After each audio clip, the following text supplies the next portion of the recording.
નમસ્તે મિત્રો, સ્વાગત છે ફરી એકવાર આપણી યુટ્યુબ ચેનલ નકુમશોકમાં। આજના વિડીયોમાં વાત કરશું ગુજરાત સરકાર મહેસૂલી વિભાગનો આજે પરિપત્ર છે, જેમાં મિત્રો રીસર્વે રેકોર્ડ પ્રમોલગેશન બાદ માલુમ પડતી ક્ષતિઓ સુધારવા માટે વાંધા અરજી રજૂ કરવાની જે સમય મર્યાદા છે, જેની અંદર વધારો કરવા બાબત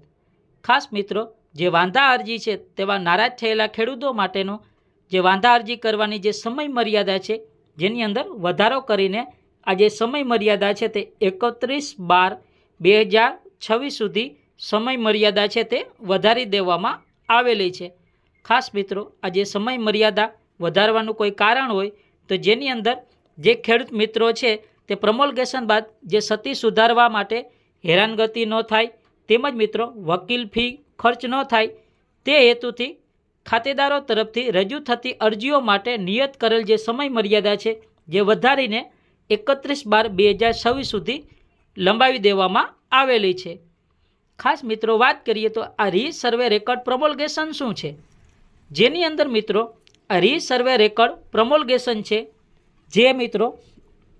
જમીન સર્વે રેકોર્ડ છે તે અપડેટ કરવામાં આવતું હોય છે, અને આ પ્રક્રિયા દરમિયાન જમીનની માલિકી, સીમા, અન્ય વિગતોની ચકાસણી છે તે કરવામાં આવતી હોય છે, જેનાથી જમીનના દસ્તાવેજો અપડેટ થાય, સરકારી યોજનાનો લો ફાયદો મળે વગેરે પ્રકારના કાર્યો છે તે થતા હોય છે। ખાસ મિત્રો રાજ્યમાં ખેતીની જે જમીન છે, જે જમીનની અંદર રીસર્વે માટે digital India land record modernisation programme છે। આ પ્રોગ્રામનું નામ છે DILRMP હેઠળ ખેતીની જમીન માપણી કરી પ્રમોલગેશન કરવાની કામગીરી છે કુલ 33 જિલ્લાની અંદર હાથ ધરવામાં આવેલ છે। ખાસ મિત્રો આ જે પ્રોગ્રામ છે જે ભારત સરકાર દ્વારા શરૂ કરવામાં આવેલ એક ઓનલાઈન પોર્ટલ છે, જેની અંદર જમીનનો રેકોર્ડ છે તે ડિજિટલાઇઝેશન થાય છે, એટલે કે જમીન સંબંધિત સેવાઓ છે તે ઓનલાઈન ઉપલબ્ધ છે તે કરાવી।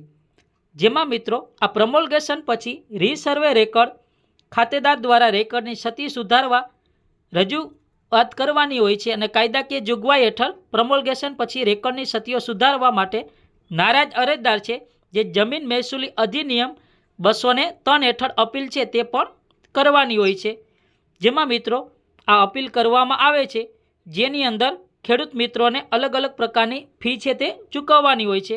વકીલ ફી છે તે પણ ચૂકવવાની થતી હોય છે, અલગ અલગ પ્રકારના ખર્ચા છે થતા હોય છે। ખાસ મિત્રો આ કલમ 203 શું છે?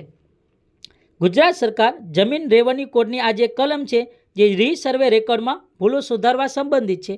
અપીલની સાથે જરૂરી દસ્તાવેજ અને ફી પણ જમા કરવાની હોય છે, એટલે કે મિત્રો ખેડૂત મિત્રોને અલગ અલગ પ્રકારનું જે ફી ન ચૂકવવી પડે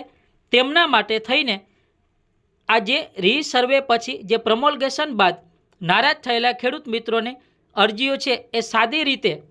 એટલે કે મિત્રો સાદી અરજીને આધારે નિકાલ કરવાની સત્તા છે તે એનાયત કરવામાં પણ આવેલી છે, એટલે કે સમય મર્યાદા છે જેની અંદર વધારો કરી દીધો છે। વધારે ખેડૂત મિત્રોને ખર્ચો છે તે ચૂકવવો ન પડે, હેરાનગતિ ન થવી પડે, અન્ય ખર્ચ છે તે હાડમારીના પ્રશ્નો છે તે ભોગવવો ન પડે, ઉપસ્થિત ના થાય, એટલા માટે સાદી અરજીના આધારે નિકાલ કરવાની સત્તા છે તે એનાયત કરવામાં આવેલ છે, એટલે કે આવા ખેડૂત ખાતેદારને અરજી કરવાની તક મળી શકે, તેમજ પ્રમોલગેશન પછી ક્ષતિ સુધારવા હેરાનગતિ ન થાય, વકીલ ફી ખર્ચ ન થાય તે હેતુથી અરજી માટે નિયત કરેલ સમય મર્યાદા છે જે વધારીને મિત્રો 31/12/2026 સુધી લંબાવવામાં આવેલ છે। જો મિત્રો આ વિડીયો સારો લાગ્યો હોય તો લાઈક કરજો, શેર કરજો, અને ચેનલને સબસ્ક્રાઈબ ના કરી હોય તો સબસ્ક્રાઈબ કરી બેલ બટન દબાવવાનું ભૂલતા નહીં। ધન્યવાદ।